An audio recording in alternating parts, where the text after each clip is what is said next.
Good morning to all of you. Welcome to the Limitation Act class, students. Friends, we all know section 3 bars the limitation for suits, appeals and applications. But appeals and applications, there is an exception in section 5, that is the extension of the prescribed period in certain cases. Any appeal or any application, not suit, any appeal or any application, right, will be admitted after the prescribed period if the applicant satisfies the court. If the applicant satisfies the court that he had sufficient cause for not preferring the appeal or making the application in time. What are these sufficient causes? Already notes ichinatunnaru, but anyway, for your reference. Right the first నార్మల్గా మీకు చెప్పాను, advocate గారు మాకు చెప్పలేదు, సరే అది off the record అనుకోండి, on the రికార్డులు రండి. Bona fide mistake as to the date of hearing. కొన్ని సందర్భాల్లో గుమస్తా గారు కూడా 13:30 అర్థం కాని పరిస్థితుల్లో మాట్లాడుతూ ఉంటాడు.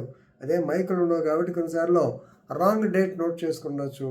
బోనఫైడ్ మిస్టేక్ అయితే yes allowed. Then late arrival of a train. So సందర్భంగా నీవు ఎక్కిన రైలు జీవితకాలం లేట్ అంటారు కాబట్టి లేట్. ఎందుకంటే ఇదే ఎంసెట్ ఎగ్జామ్స్ అప్పుడు కూడా ఇలాంటి ప్రాబ్లమ్స్ వస్తాయి. ఒక్క నిమిషం లేట్ అయినా మిమ్మల్ని రానివ్వంటారు. మరి ట్రైన్ లేట్ అయితే ఆపగలరా?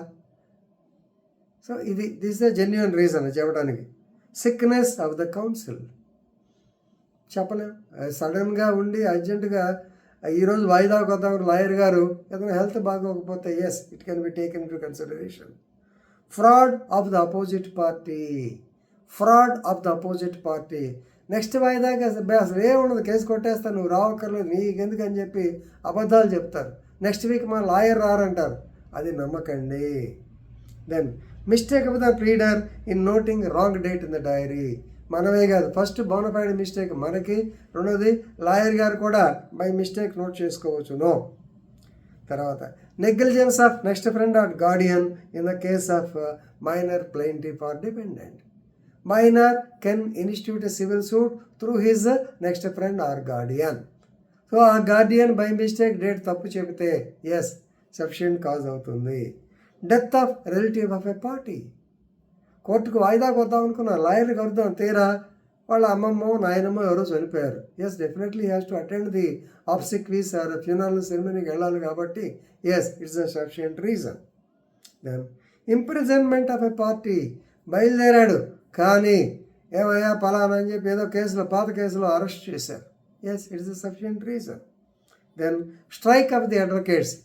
సో ఇది సఫిషియంట్ రీజనా కాదని జడ్జి గారి ఇష్టం. ఎందుకంటే స్ట్రైక్ చేస్తే మాకేంటంటారు, మీకు చెప్పే ఉంటాను.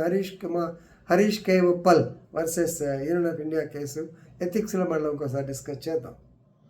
No instructions forces by a lawyer. So ఇది కూడా, అయ్యా పోయిన వాయిదాకి అతను రమ్మన్నాను, పిటిషనర్ని, క్లయింట్ రమ్మన్నాను, రాలేదు అని చెప్పంటే ఇంకో వాయిదా ఇస్తారు. లాయర్ గారు కూడా చెప్పొచ్చు. Okay, these are the sufficient causes జనరల్గా వచ్చాయి.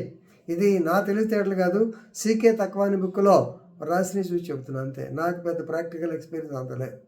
Now what are not sufficient causes, ఇది కూడా తెలుసుకోవాలి. ఒకటి డైలేటరీ టాక్టిక్స్.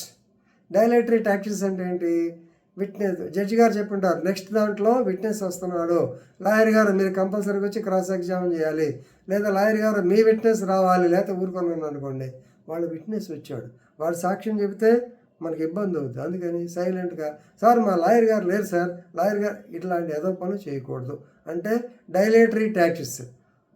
వీరంతవరకు పోస్ట్పోన్మెంట్ ఆఫ్ అడ్జర్న్మెంట్ చేయటం, పోస్ట్పోన్మెంట్ ఆఫ్ కేసు చేయటం అయితే కోర్టు అబ్జర్వ్ చేస్తే మాత్రం they will not accept. Second, bald statement of noting wrong date in diary. పొరపాటు నోట్ చేశాను సార్, అలా కుదరదు. ఎందుకంటే జడ్జి గారు అక్కడ డేట్ ఇస్తాడు, ఆయన గుమస్తా చెప్తాడు. సివిల్ కేసుల్లో సివిల్ డైరీ అని ఉంటుంది, మీ గుమస్తా, లాయర్ గారు గుమస్తా చూసుకోవాలి. అంతేగాని నాకు తెలియదు అంటే బాల్డ్ స్టేట్మెంట్ ఒక్కరి should be supported by evidence. అలాగే నెగ్లిజెన్స్ ఆఫ్ ద పార్టీ ఎట్టి పరిస్థితుల్లో ఒప్పుకోరు. మనం జాగ్రత్త, ఎందుకంటే విజిలెంటీబస్, స్టాంటీబస్, జూరాస్, సబ్బీని అని చెప్పాం. You must be alert in your case. Counsel busy in other court. మా లాయర్ గారు వేరే కోర్టులో ఉన్నారు. ఈ మధ్యకాలంలో చాలామంది జడ్జిలు యాక్సెప్ట్ చేస్తున్నారు. కానీ బీ రిమెంబర్, అప్పుడు కొంతమంది జడ్జిలు ఉంటాయి, ఏమయ్యా మీకు ఖాళీగా ఉన్నదా, మీ లాయర్ గారు బిజీ అయితే మీకు 10 కేసులు ఉంటాయి, నాకు 100 కేసులు ఉంటాయని చెప్పి అనే పడదు. అందుకని it may not be a sufficient case, జనరల్గా ఒప్పుకుంటారు. Then suit of high valuation. Sir ఈ కేసు చాలా పెద్ద కేసు సార్, ఇంకో వాయిదా వేయండి సార్, అందుకని లెక్కలు తెలుసుకోలేకపోయాను సార్. కుదరదు. ఏ కేసు అయినా కోర్టు దృష్టిలో సమానమే. Right. Then absence of the defendant after prayer for adjournment is refuse. కొన్నిసార్లు వాయిదాలు అడుగుతారు, కానీ లేదు నెక్స్ట్ వాయిదాకు నువ్వు రావాల్సిందే అని లాస్ట్ అడ్జర్న్మెంట్ అన్నా రాకపోతే it's not sufficient cause.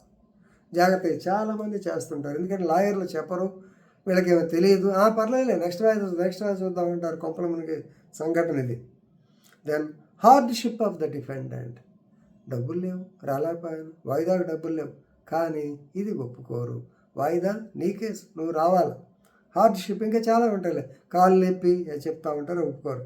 Absence to get undue advantage. Absence to get అంటే ఏంటంటే అవతల విట్నెస్ వచ్చారు, రెడీగా ఉన్నారు, తప్పన నువ్వు పక్కకు పో అని యాబ్సెంట్ అయ్యాడు అనుకోండి, చాలా ఇబ్బంది, ఒప్పుకోరు. సఫిషియంట్ కాజ్ కాదు. We're thinking that the case will not be called out. ఇది కూడా జనరల్గా జరుగుతుంది. ఎందుకంటే నెక్స్ట్ 15 ఆ రోజు లాయర్ స్ట్రైక్ ఉందా, పిలవర్లే అన్నారు అని ఎవడో అంటాడు, నువ్వు నమ్మి రాకపోతే కోపం with is not sufficient cause. And lastly not taking part in the proceedings. అంటే జనరల్గా మనం తెలుసుకోవాలి, మన లాయర్ గారు కూడా వాయిదా తెలుసుకోవాలి. తెలుసుకోకుండా ఎవరో చెప్పింది విని చేస్తే ఇదే పాయింట్ సఫిషియంట్. అలాగే పలానోడు చెప్పారు సార్ అంటే it's not sufficient cause. So కాబట్టి what are sufficient causes, what are not sufficient causes, practically you will be hearing more. So కాబట్టి ఇంతవరకు తెలుసుకుంటారు ఆశిస్తూ ధన్యవాదములు ముగిస్తున్నాను.